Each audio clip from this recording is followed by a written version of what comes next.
শিৱসাগৰ জিলাৰ প্ৰৱেশ পথতে আমি আজি অসমীয়া যুৱ মঞ্চই অসমবাসী ৰাইজক অবৈধ মিয়া বাংলাদেশীৰ পৰা ৰক্ষা কৰিবৰ কাৰণে আমি আজি আমাৰ চেষ্টা কৰিছোঁ। আমি আজি হোৰ্ডিং লগাইছোঁ ডাঙৰ ডাঙৰ সজাগ কৰিবৰ কাৰণে, অসমবাসী ৰাইজক সজাগ কৰিবৰ কাৰণে আমি ডাঙৰ ডাঙৰ হোৰ্ডিং লগাইছোঁ।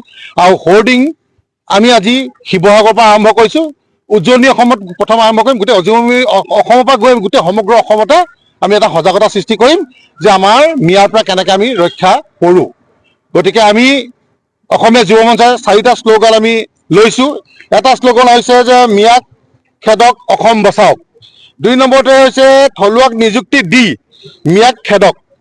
3 নম্বৰতে হৈছে মিয়া খেদি অসম বাংলাদেশ হোৱাৰ পৰা ৰক্ষা কৰক।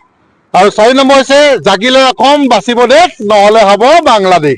কাৰণ আমি এটা কথা আপোনালোকৰ যোগেদি ক'ব বিচাৰিছোঁ যে যিসকলে বা যি দলে বৰ্তমান কৈ আছে যে নতুন বৰ অসম তেওঁলোকে গঢ়িব, গতিকে আমি এটা কথা অসমীয়া যুৱ মঞ্চই স্পষ্ট ভাষাৰে আপোনালোকৰ যোগেদি কৈ দিব বিচাৰিছোঁ যে নতুন বৰ অসম আমাক নালাগে।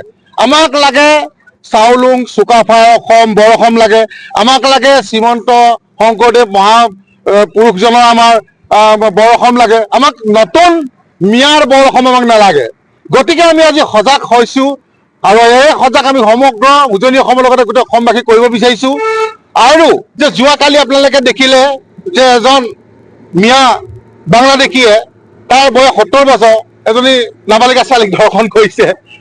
তাৰ আগত দুদিনৰ আগত উদলগুৰিত দুজনমান ধুৰন্ধৰ মিয়া যুৱকে কি কৰিলে, দুজনী ছোৱালী ৰেপ কৰিলে।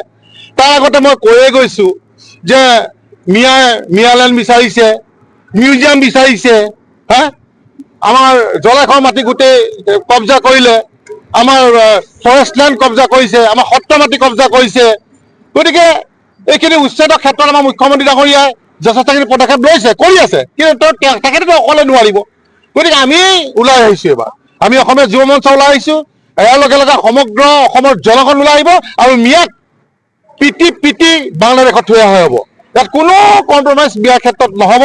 গতিকে অসমবাসী ৰাইজ আপোনালোকৰ সজাগ হওক, আৰু সেই সজাগ হ'বৰ কাৰণে এটা মেছেজ যাব কাৰণে আমি ডাঙৰ ডাঙৰ হোৰ্ডিং লগাইছোঁ আৰু গোটেই সমগ্ৰ অসমতে আমি বৰ্তমান এতিয়া লগাবলৈ যাম। আৰু এটা কথা ক'ব বিচাৰিছোঁ যে মিয়া মানে চোৰ, ডকাইত বা ড্ৰাগছ বেপাৰী, গৰু চোৰ, গাড়ী চোৰ, সকলোতে মিয়া মিয়া মিয়া। সৌদিনা দেখিলে আপোনালোকে লখিমপুৰত নকল সোণ ধৰিবলৈ যাওঁতে আমাৰ আৰক্ষী প্ৰশাসনৰ গাত হাত তুলি দিলে। তাৰ আগত আমাৰ কিমান যুৱক মাৰি দিছে। তো গতিকে কিমান ৰেপ কৰিছে। গোটেই চবতে জড়িত অবৈধ মিয়া বাংলাদেশী। গতিকে অবৈধ মিয়া বাংলাদেশী থাকিলে আমাৰ আফটাৰ আমি 15 বা 20 বছৰ পিছত আমাৰ খিলঞ্জীয়া ভূমিপুত্ৰসকলৰ বা খিলঞ্জীয়া মানুহৰ অৱস্থা বেয়া হ'ব।